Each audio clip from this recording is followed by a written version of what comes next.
boy, oh boy sa mga taong lubos na nagulumihanan sa kung anong what on the actual earth ang inyong nasaksihan ay what you see is what you get, na ang mga taong ito ay tila sumasamba sa isang demonyo. You see, minsan ko nang ikinwento sa inyo ang kaganapan doon sa Brazil kung saan matapos sambahin nila ang napakalaking rebulto na may anyo ni Satanas ay tila pinarusahan sila ng Panginoon.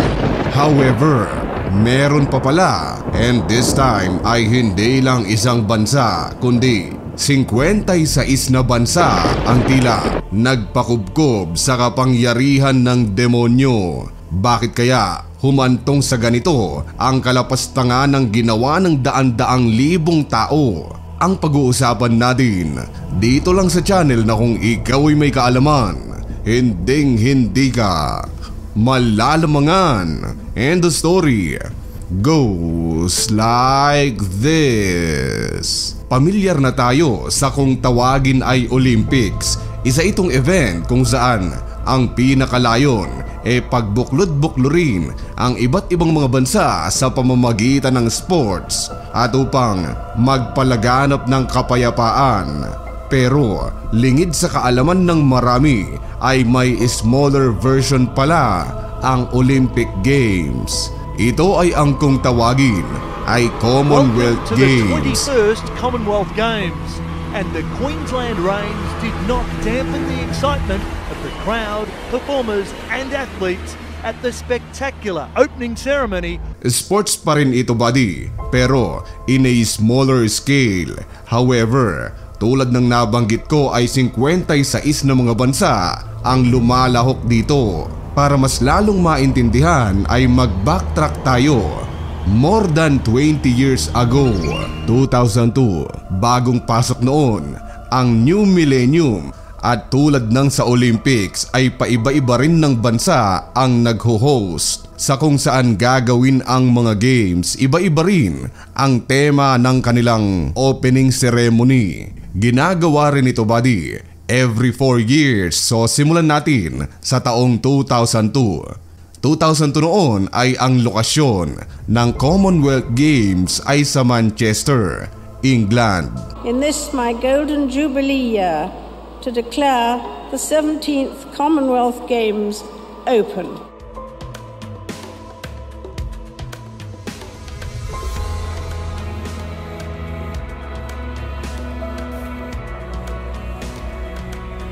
Ito ba di medyo low quality pero ganito kaganda at nakakaengganyong panoorin ang kanilang naging opening ceremony.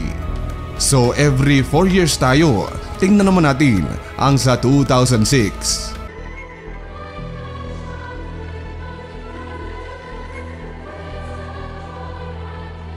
Hanep, ang galing no? Iba naman ang tema.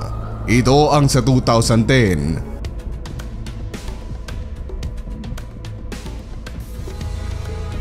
Amazing. 2014.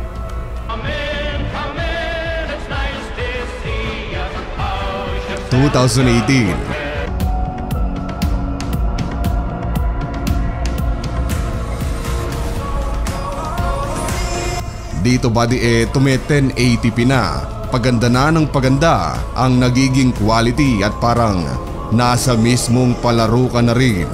At heto na nga tayo buddy, recently lang sa taon nang may nakakakilabot na atang seremonya na idinaos ng 56 na mga bansa at ibinroadcast all over the world ang tila pagsamba sa demonyo. Dahil 2022 kasi noong idinaos ang Commonwealth Games na ginawa sa lugar ng Birmingham sa bansang England, ay naglabas lang naman sila ng 30-foot bull o toro na siyang kanilang tila sinasamba at siyang parang ginagawa nilang Diyos. Ang mga tao ay sabay-sabay na nagpalibot sa toro, taas baba ang kanilang kamay at sabay-sabay na lumuhod at nagbibigay pugay.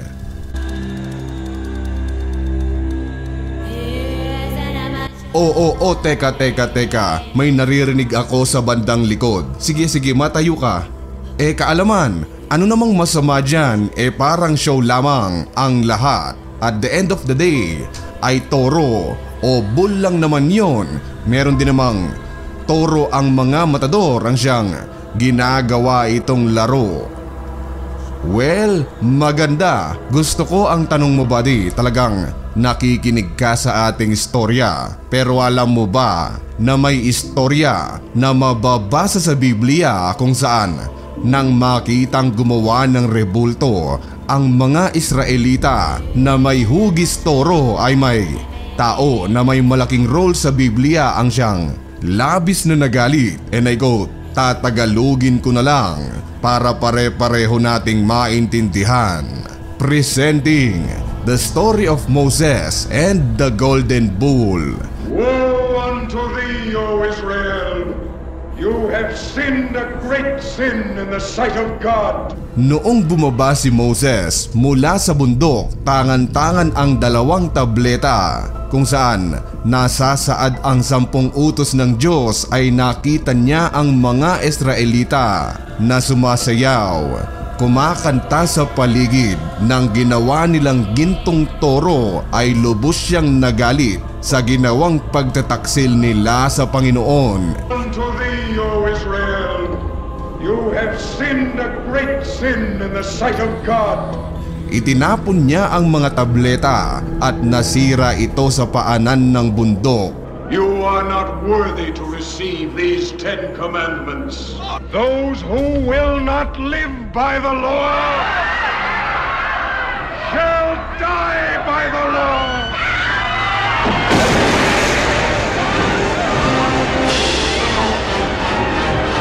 Kinuha ngayon ni Moses ang gintong toro na kanilang ginawa at sinunog ito.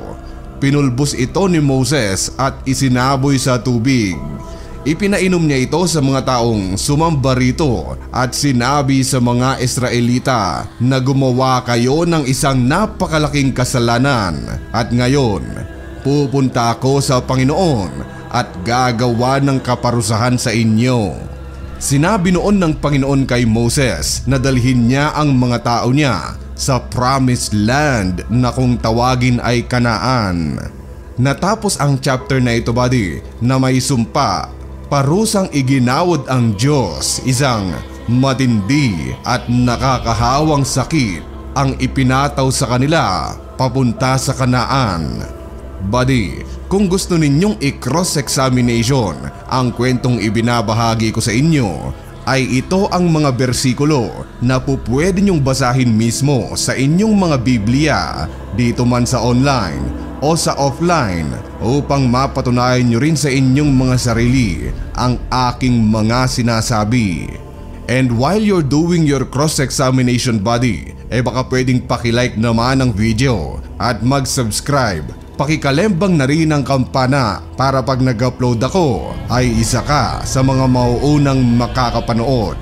Ipagpatuloy natin ang kwento, hindi pa dyan matatapos. Sobra-sobra ang naging galit ng Panginoon sa mga Israelita dahil na rin sa paulit-ulit na pagsamba nila sa mga Diyos-Diyosan. Isa sa paulit-ulit na sinamba ng mga Israelita noong araw ay ang Diyos-Diyosan na may pangalang Baal. And I quote, "Bakit kayo nagtitiwala sa mga salitang walang kabuluhan? Magnanakaw kayo, nangangalunya, nanunumpa sa hindi katotohanan, naghahandog kay Baal at sumasamba sa mga Diyos-Diyosang hindi nyo naman kakilala. Ginawa nyo ang aking kinamumuhian at pagkatapos haharap kayo sa akin, sa aking templo at sasabihin ninyo, ligtas mo kami rito. Bakit? Ang tahanan bang ito'y mukhang lungga ng mga magnanakaw? Nakikita ko ang ginagawa ninyo. Akong si Yahweh ang nagsasabi nito." Badi kung nagugulahan kayo kung sino ba itong si Baal, ang itsura lang naman itong si Baal, Baalzebub o Beelzebub na ikinakategorya ng Biblia. bilang isang demonyo ay you probably already guessed it. Wala nang iba kundi itsurang isang bull o isang toro. Ngayon, mabalik naman tayong lahat sa kasalukuyan sa ginawang pagsamba sa bull noong 2022. Habang sabay-sabay nating nasasaksihan ito buddy, ay babasa ako ng ilang mga bersikulo mula mismo sa Biblia kung saan tila talagang ginawa, nire-recreate pa nila yung ginawa sa Bible. Literally, not even hidden in plain sight na pangyayari sa Biblia na kinamumuhian ng Panginoon na ngayong 2022 ay tila inuulit ng mundo. Revelation 17:3. And he carried me away in the spirit into a wilderness, and I saw a woman sitting on a scarlet beast that was full of blasphemous names, and it had 7 heads and 10 horns. Revelation 13:3. One of its heads seemed to have a mortal wound, but its mortal wound was healed, and the whole earth marveled, and they followed the beast. Revelation 13:4. And they worshipped the dragon, for he had given this authority to the beast, and they worshipped the beast, saying, Who is the beast, and who can fight against it? Revelation 13:7. It was given power to wage war against God's holy people and to conquer them, and it was given authority over every tribe, people, language, and nation. Grabe talaga buddy, talaga namang nanindig ang balahibo ko sa storya natin. No wonder kung bakit puro hindi magagandang balita ang naririnig at napapanood natin online. Tulad kaya ng mga Israelita noong araw ay ito na kaya ang parusang ibinibigay sa atin, yung kumakalat na sakit, away ng iba't ibang mga bansa, iba't ibang mga uri ng dilubyo at patuloy na pagkasira ng mundo. And so, this is your time para sabihin sa akin sa comment section kung ano ang pulso nyo sa ating kwento at magtalastasan. Muli, ako po ay lubos na nagpapasalamat sa walang sawang suporta, and as always, thank you so much for watching. Goodbye.